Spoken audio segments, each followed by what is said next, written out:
नमस्कार देवी और सज्जनों, थोड़ा इतिहासों में झांकेंगे। बहुत कम लोगों को यह जानकारी होगी, इसीलिए इसे मैं आपके सामने प्रस्तुत करना चाहती हूँ।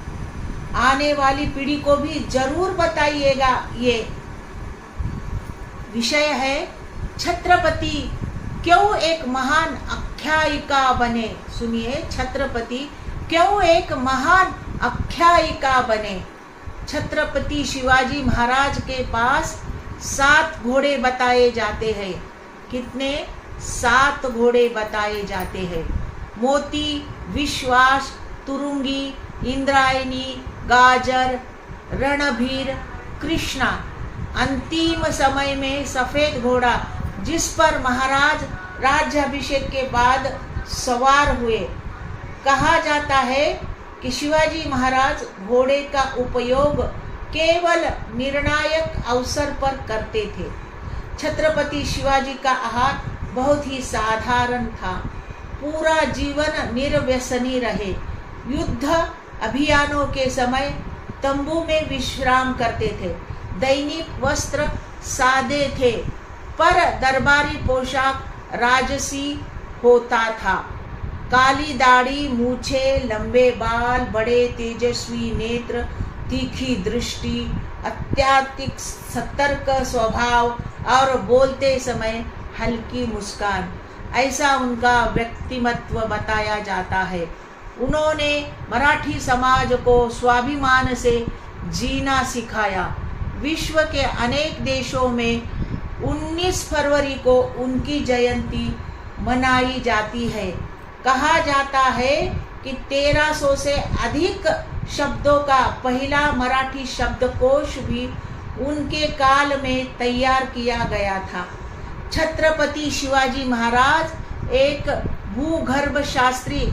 आज हम 300 फीट बोरिंग करने पर भी पानी नहीं पाते, लेकिन लगभग 400 वर्ष बाद भी महाराष्ट्र के कई किलों पर 4000 फीट ऊंचाई पर गर्मियों में स्वच्छ पानी मिलता है, वह भी बिना मोटर या पाइपलाइन के। शिवाजी महाराज ने स्वराज्य की स्थापना के लिए सभी जाति और धर्म के लोगों को साथ लेकर संघर्ष किया।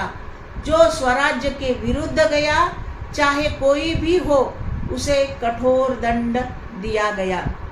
विश्व के इतिहास में वे एक अद्वितीय राजा माने जाते हैं, जिनके दरबार में स्त्री नर्तकी का नृत्य नहीं हुआ, जिन्होंने अपने लिए बड़े महल नहीं बनाए और सत्ता का उपयोग निजी लाभ के लिए नहीं किया।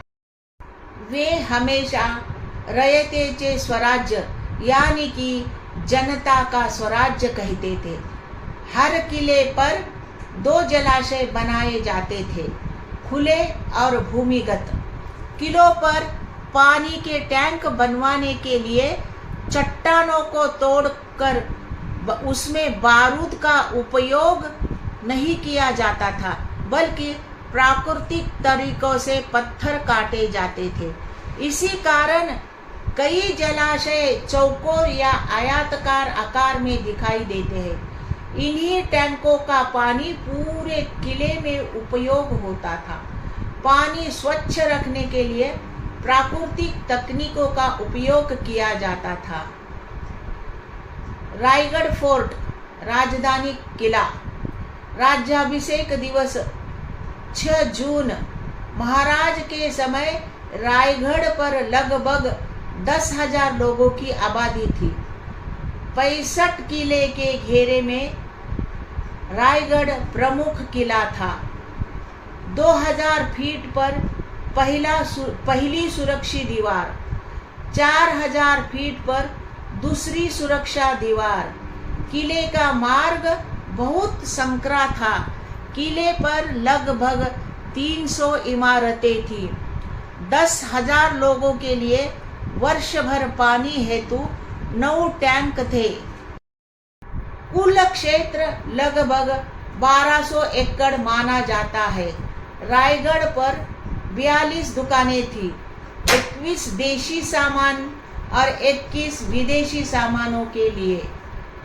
शिवाजी महाराज की कार्यशैली और उनका क्या थे सिद्धांत, ये देखेंगे। आज का काम आज ही होना चाहिए, कल नहीं। मराठा घोड़ों को एक बार निकालने पर 100 से 125 किलोमीटर तक दौड़ सकते थे, क्योंकि मावड़े स्वराज्य के लिए लड़ते थे, जबकि मुगल सेना के घोड़े 30-35 किलोमीटर पर रुकते थे, क्योंकि वे वेतन के लिए लड़ते थे। प्रशासन व्यवस्था इस प्रकार थी। महाराज के अष्टप्रधान मंडल में 8 मंत्री, 30 विभाग, 12 महल और 18 कारखाने, 600 कर्मचारी। महाराज स्वयं लोगों की समस्याओं का प्रत्यक्ष निर्णय करते थे। रायगढ़ पर जो भी व्यक्ति काम लेकर आता, उसे भोजन कराए बिना वापस नहीं भेजा जाता था। नमक नीति, किसान के हित में निर्णय। 1971 में महाराष्ट्र के समुद्री तट पर नमक उत्पादन होता था। अंग्रेज, डच और पुर्तगाली गोवा से सस्ता नमक लाकर स्थानीय व्यापार बिगाड़ रहे थे। यह देखकर शिवाजी महाराज ने आयातित नमक पर कर लगाया। इससे विदेशी नमक महंगा हुआ और स्थानीय किसानों के नमक की मांग बढ़ी। इसी कारण उन्हें जनता का राजा कहा गया। राजगढ़ का निर्माण कैसे हुआ? कहा जाता है कि 17 वर्ष की आयु में शिवाजी महाराज ने वास्तुकार के रूप में अपने कार्यों की शुरुआत की और स्वयं योजना बनाकर राजगढ़ फोर्ट का निर्माण कराया। वे इस किले पर लगभग 27 वर्ष रहे। 1982 में लिस्बन में विश्व किले की प्रदर्शनी आयोजित हुई। विभिन्न किलों का अध्ययन करने के बाद चयन समिति ने राजगढ़ फोर्ट का प्रथम पुरस्कार दिया, ऐसा जनश्रुति में कहा जाता है। महाराज के निधन के 300 वर्ष बाद भी उनका सम्मान होता रहता है। जय भवानी, जय शिवाजी। तो मित्रों, सज्जनों, कैसा लगा मेरा वीडियो? आपको लाइक करो, शेयर करो, धन्यवाद करो। धन्यवाद।